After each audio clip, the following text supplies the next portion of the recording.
पिछली वीडियो में हमने देख लिया था कलेक्शंस कैसे करते हैं और हम वर्क स्पेस कैसे बनाते हैं। इस वाली वीडियो में देखेंगे हम कि इन्वायरमेंट का कैसे यूज़ होता है, उसका वेरिएबल का क्या क्या स्कोप रहता है। तो पहले मैं प्रैक्टिकल करने से पहले थोड़ा सा थ्योरी बता देता हूँ। थोड़ी सी थ्योरी है, उसके बाद मैं प्रैक्टिकल करके बताऊँगा। What is environment variable. Environment variable क्या होता है, मतलब एक वेरिएबल पहले जान लेते हैं। वेरिएबल क्या होता है। वेरिएबल आपने जैसे सी लैंग्वेज में और जावा लैंग्वेज में यूज़ किया होगा कि अगर हम एक बार वेरिएबल को डिफाइन कर दें उसको फिर हम मल्टीपल बार यूज़ कर सकते हैं। सेम कॉन्सेप्ट हमारा पोस्टमैन में भी रहता है। यहाँ पे भी हम वेरिएबल को डिफाइन कर देते हैं, बट वेरिएबल डिफाइन करने का अलग अलग स्कोप है कि अगर हम इन्वायरमेंट के अंदर वेरिएबल डिफाइन कर रहे हैं या कलेक्शन के अंदर कर रहे हैं, रिक्वेस्ट के अंदर कर रहे हैं या डाटा के अंदर कर रहे हैं, लोकल कर रहे हैं, ये इसके अलग अलग स्कोप हैं कि कैसे इस वेरिएबल को हम यूज़ कर सकते हैं। वहाँ पे क्या था, एक हम वेरिएबल डिफाइन कर देते हैं, उसको हम पूरे प्रोग्राम में यूज़ करते थे, बट इसका स्कोप अलग अलग रहता है। तो इसके अंदर हम बात करते हैं इन्वायरमेंट वेरिएबल की। तो इन्वायरमेंट इन पोस्टमैन क्या होता है, एक इन्वायरमेंट क्या होता है, एक कलेक्शन होता है। यहाँ पे लिखा है की वैल्यू पेयर का मतलब आपको की डालनी पड़ती है और वैल्यू डालना पड़ता है। मतलब आप किस नाम से यूज़ करना चाहते हैं और उसकी क्या वैल्यू रहेगी, वो से हम कहेंगे इन्वायरमेंट में यूज़ करा जाता है, इन्वायरमेंट के अंदर बनाया जाता है। ठीक है, इन्वायरमेंट का और सिंपल से तरीका आप ये देख सकते हैं। It is a set of variable that differentiate among the request. मतलब आप क्या है, आप मल्टीपल इन्वायरमेंट बना सकते हैं। जैसे हम बात करें कि आपने कुछ वेरिएबल डिफाइन कर दिए टेस्टिंग इन्वायरमेंट में, कुछ आपने डेवलपमेंट इन्वायरमेंट में डिफाइन कर दिए, कुछ आपने प्रोडक्शन इन्वायरमेंट में डिफाइन कर दिए। आपको जब है ना रिक्वेस्ट चलाना होगा या कलेक्शन आपको रन करना होगा तो आप इन्वायरमेंट बस सिलेक्ट कीजिए, बाकी का काम वो वेरिएबल डिफाइन जो आपने की वैल्यू पेयर से कर रखा होगा उसके हिसाब से वो कलेक्शन रन हो जाएगा। अगर आपने दूसरा वेरिएबल इन्वायरमेंट डिफाइन कर रखा होगा तो उसके हिसाब से वो रन हो जाएगा। जैसे हम बात करें टेस्टिंग के लिए एक अलग यूआरएल चलता है, अगर हम कंपनी की बात करें, डेवलपमेंट के लिए एक अलग यूआरएल यूज़ होता है, प्रोडक्शन के लिए अलग होता है। तो आप इन्वायरमेंट बना दीजिए तीनों का अलग अलग, उसके बाद उसे यूज़ कर दीजिएगा। बस इन्वायरमेंट को आपको सिलेक्ट करना है, उसके बाद ये यूज़ कर सकते हैं। बट इन्वायरमेंट की कंडीशन है एक ही इन्वायरमेंट सिलेक्ट कर सकते हैं एक कलेक्शन के साथ। आप मल्टीपल इन्वायरमेंट सिलेक्ट करके नहीं चला सकते एक कलेक्शन में। ठीक है, यहाँ तक आपको समझ में आ गया। प्रैक्टिकल करके बताऊंगा तो आपको ज़्यादा समझ में आ जाएगा। अभी बस थोड़ा सा थियोरेटिकली पढ़ लेता है। Global variables in postman. Global variables क्या होता है, जैसे आपने उसमें पढ़ा होगा प्रोग्रामिंग लैंग्वेज में, हम ग्लोबली डिफाइन कर देते हैं, किसी फंक्शन के अंदर डिफाइन नहीं करते, ग्लोबली यूज़ कर देते हैं वेरिएबल को डिफाइन करके, उसे हम कहीं पे भी यूज़ कर सकते हैं। सेम ऐसे ही ग्लोबल वेरिएबल है पोस्टमैन में, ग्लोबली डिफाइन कर दिया, उसका किसी कलेक्शन के साथ कोई रिलेशन नहीं होता, आप कहीं पे भी किसी भी कलेक्शन में उस वेरिएबल को आप यूज़ कर सकते हैं, उसे हम कहते हैं global variable in Postman. In the case of global variable we don't need to create an environment first. हमें एनवायरनमेंट बनाने की इसमें कोई ज़रूरत नहीं है। एनवायरनमेंट और ग्लोबल वेरिएबल अलग अलग है। अब अगर हम बात करते हैं स्कोप की कि स्कोप क्या है वेरिएबल क्या, तो वेरिएबल हमारे 5 तरह से डिफाइन हो सकते हैं। लोकल, डाटा, एनवायरनमेंट, कलेक्शन और ग्लोबल। लोकल वेरिएबल क्या होगा, जिस रिक्वेस्ट के अंदर आप है ना वेरिएबल डिफाइन कर रहे हैं उसी रिक्वेस्ट में आप यूज़ कर सकते हैं, दूसरी रिक्वेस्ट में वो रेफर नहीं करेगा। डाटा वेरिएबल क्या हो गया, आपने CSV फाइल या फिर एक्सेल फाइल में आपने डाटा रख रखा है वेरिएबल, वहाँ से आप कलेक्शन रनर के थ्रू आप रन कर रहे हैं, तब आपका डाटा वेरिएबल उसमें यूज़ होता है। इन्वायरमेंट वेरिएबल मैंने आपको बता दिया, इन्वायरमेंट हम अलग अलग बना के उसमें की वैल्यू पेयर का सेट रखते हैं। कलेक्शन वेरिएबल, कलेक्शन के अंदर हम वेरिएबल डिफाइन कर सकते हैं। अगर आपने कोई कलेक्शन बनाया उसके अंदर जितने भी रिक्वेस्ट हैं, जितने भी हमारे फोल्डर हैं, सब में वो कलेक्शन रन करेगा। और ये इसका स्कोप हो गया। इससे ऊपर ग्लोबल वेरिएबल मतलब सब जगह यूज़ हो सकता है। ये कलेक्शन वाइज हो गया, ये ग्लोबल वाइज हो गया, ये एनवायरनमेंट वाइज हो गया, ठीक है, आपने एनवायरनमेंट के अंदर डिफाइन कर रखा है। तो ये स्कोप्स हो गए नीचे से ऊपर तक कि लोकल वाले सारे डाटा में, डाटा में एनवायरनमेंट, एनवायरनमेंट के सारे कलेक्शन में, कलेक्शन के सारे ग्लोबल पे। ये हो गया वेरिएबल स्कोप्स। अब प्रैक्टिकली बात कर लेते हैं। ये मैं आ चुका हूँ अपने पोस्टमैन वाली स्क्रीन पे, यहाँ तक हमने पढ़ रखा था।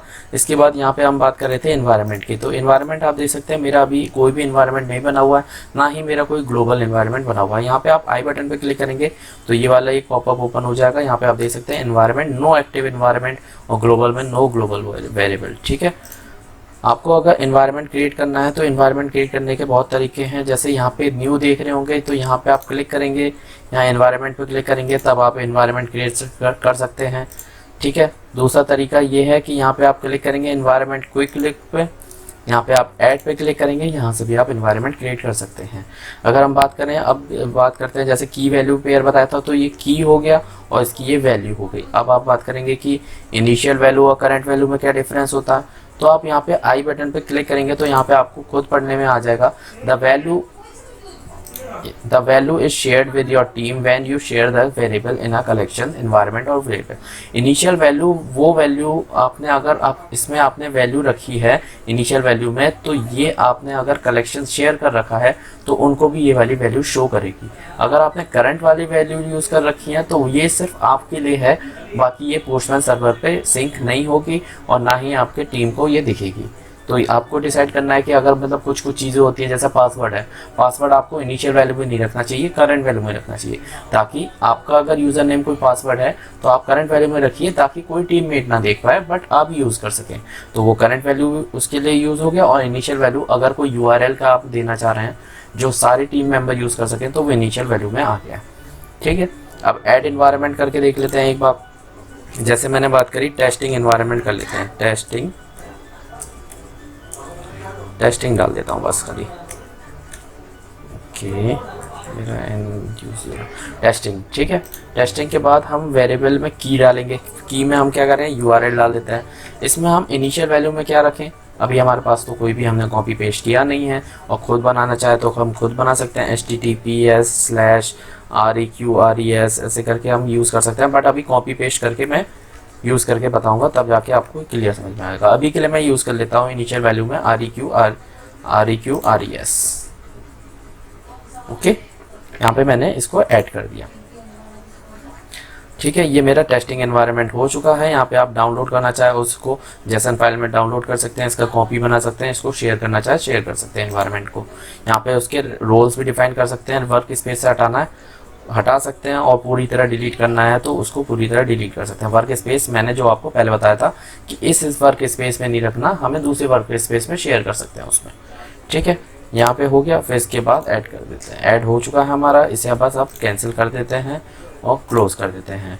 तो आप यहाँ पे देख सकते हैं मेरा एक टेस्टिंग एनवायरनमेंट आ गया है। क्विक लुक पे भी क्लिक करेंगे तो आपको यहाँ पे या टेस्टिंग एनवायरनमेंट आ गया। ड्रॉप डाउन पे यहाँ पे आप सिलेक्ट करेंगे टेस्टिंग एनवायरनमेंट, फिर इसके बाद क्विक लुक करेंगे तो आपको यहाँ पे वेरिएबल और इनिशियल वैल्यू और करंट वैल्यू आपको दिख जाएंगे। अब ये कैसे यूज़ करते हैं, उससे पहले यूज़ करने से पहले हम ग्लोबल वेरिएबल के बारे में भी देख लेते हैं एक बार, उसके बाद हम यूज़ करके बताएंगे इन्वायरमेंट वेरिएबल को। ग्लोबल वेरिएबल मैंने आपको बताया था कि इसको आप ग्लोबली सेट कर दीजिए, उसके बाद आप किसी भी कलेक्शन में यूज़ कर सकते हैं। बट अगर ये बात करें इन्वायरमेंट, तो इन्वायरमेंट हम कलेक्शन वाइज यूज़ कर सकते हैं कि हमने ये वाला इन्वायरमेंट सेट कर दिया, इसके लिए पर्टिकुलर वो चीज़ यूज़ हो रही है टेस्टिंग के लिए, और सेकंड वाला कलेक्शन हमारा डेवलपमेंट के लिए है। तो ये डेवलपमेंट पे अगर आप इस वाले कलेक्शन पे लगाएंगे तो वो कलेक्शन काम नहीं करेगा, क्योंकि आपने जो डिफाइन कर रखा है वो तो आपने टेस्टिंग के हिसाब से कर रखा है, इसलिए वो यूज़ नहीं हो पाएगा। ग्लोबल वेरिएबल में क्या है, ग्लोबल वेरिएबल में आप एडिट करेंगे, यहाँ पे वही की वैल्यू पेयर का आप करेंगे, उसके बाद इसको आप यूज़ कर सकते हैं किसी भी आप कलेक्शन में। ठीक है, इसे मैं ऐड नहीं कर रहा हूँ, मैं आपको बता दिया बस। इसे टेस्टिंग एनवायरनमेंट हो गया। फिर टेस्टिंग एनवायरनमेंट में हम क्या करते हैं, एक रिक्वेस्ट और ऐड कर देता हूं ताकि फिर आपको बता सकूं इस एनवायरनमेंट का कैसे मैं यूज़ कर रहा हूं। यहाँ पे मैंने प्लस पे बटन पे क्लिक किया, एक गेट रिक्वेस्ट और ले लेते हैं। उसके लिए मैं आ गया क्रोम पे मैं reqres जो हम यूज़ कर रहे थे, जिसमें आपको फेक API मिल जाती हैं। तो सेकेंड वाला लिस्ट ऑफ यूज़र पे इस पर क्लिक करेंगे। ये वाला आ चुका है URL, इसको मैंने कॉपी किया, कॉपी करने के बाद यहाँ पे पेस्ट किया, इसको सेंड कर दिया, तो ये मेरा आउटपुट आ गया। ठीक है, इसको मैं सेव कर देता हूँ, लिस्ट ऑफ यूज़र। ठीक है, लिस्ट ऑफ यूज़र। इसके बाद यहाँ पे मैं सेव कर लेता हूँ सैम्पल लिस्ट API के अंदर। अब यहाँ पे मैंने ये कलेक्शन का नाम रिक्वेस्ट का नाम लिस्ट ऑफ यूज़र सेव कर दिया। आप यहाँ पे कॉमन देख सकते हैं reqres.in/API, यहाँ तक तो आपको कॉमन ही दिख रहा है, /API तक /API। तो हम क्या करते हैं कि इसको पूरे को उठाते हैं यहाँ से यहाँ तक, तो इसको कॉपी किया, कॉपी करने के बाद यहाँ पे क्लिक किया, जो हमने बना रखा था ऐसे नॉर्मली। अब इसको एडिट कर देते हैं। एडिट के लिए यहाँ पे क्लिक करेंगे, या फिर इसको एडिट करना है इस पर क्लिक कर सकते हैं, या फिर यहाँ पे एडिट पे क्लिक कर सकते हैं। यहाँ पे एडिट पे इनिशियल वैल्यू को सिलेक्ट किया और उसके बदले हमने API वाला डाल दिया।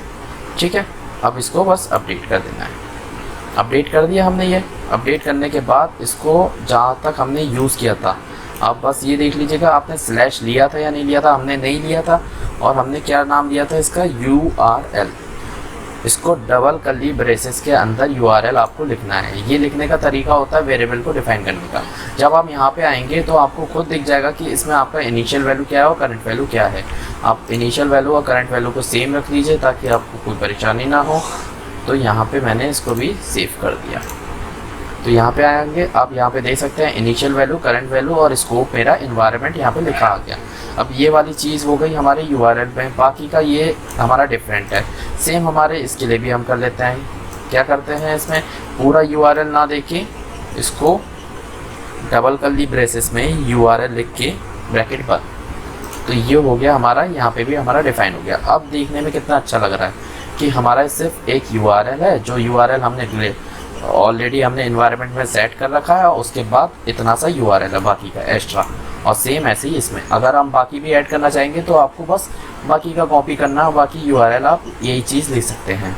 ठीक है, अब जैसे ये दो चीज़ हो गई। अगर मैं सेंड करके देखूँ तो सेम रिक्वेस्ट आ पा रही है। देखिए पहले का आउटपुट है, मैं सेंड करता हूँ तो यही आउटपुट आ रहा है या फिर नहीं आ रहा। अब देख सकते हैं यही आउटपुट मेरा आ गया, मतलब मेरा वेरिएबल डिफाइन हो चुका है इन्वायरमेंट में।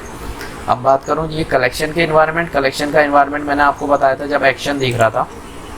यहाँ पे आप जाएंगे, एडिट पे क्लिक करेंगे तो यहाँ पे आपका वेरिएबल आता है। वेरिएबल में भी सेम चीज़ है कि यहाँ पे आप URL डिफाइन करिए या फिर यूज़र नेम, पासवर्ड, जो भी आपको करना है वेरिएबल करने के बाद अपडेट कर दीजिए। फिर उसको सेम यूज़ करने का तरीका यही डबल कर्ली ब्रेसेस के अंदर यूज़ करते हैं।